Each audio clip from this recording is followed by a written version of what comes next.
আসসালামু আলাইকুম dear subscriber, আশা করি সবাই ভালো আছেন।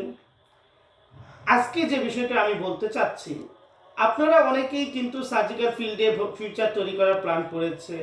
কেউ সার্জিক্যাল বিজনেস শুরু করতে চান, কেউ বা আমাকে মেল দেন যে আপনারা একটা চাকরি চান সার্জিক্যালে এবং হসপিটালে।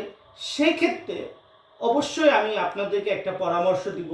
পরামর্শটা হচ্ছে, অবশ্যই আপনি যেই সেক্টরে আসতে চাচ্ছেন, this is the surgical sector, সেই ক্ষেত্রে আপনাকে প্রোডাক্টগুলো জানতে হবে। সার্জিক্যালের প্রায় 2000 প্রোডাক্ট আছে, যেমন আইভি ক্যানুলা। আপনাকে আইভি ক্যানুলাটাই চিনতে হবে, এটা সুচার হলে সুচার চিনতে হবে। এবার ক্যাথেটার, বলতে ক্যাথেটারকে চিনতে হবে। আপনি যদি গ্লুকোমিটার, যদি গ্লোভস, যেটা হোক সেই ব্যাপারটা আপনাকে একদম পুরোপুরিভাবে চিনতে হবে, এটার সাইজ সম্বন্ধে ধারণা থাকতে হবে, তবেই সেই সেক্টরে আপনি আসতে পারবেন।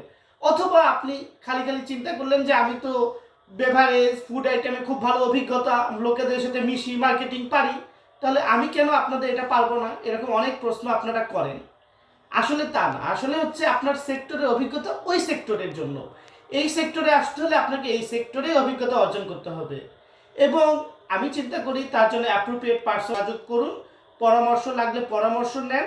আমি প্রতি মাসেই একটা দুইটা ব্যাচ স্টার্ট করি এবং তাদেরকে ট্রেন আপ করার চেষ্টা করি, শুধুমাত্র সামাজিক নিরাপত্তার স্বার্থে সকলকে। এই ব্যাপারটা যেহেতু তারা আমাকে SMS দেয়, অনেকে আপনারা আমাকে ফোন করেন, চাকরি বলেন, তাদেরকে আমি জাস্ট ট্রেন আপ করি।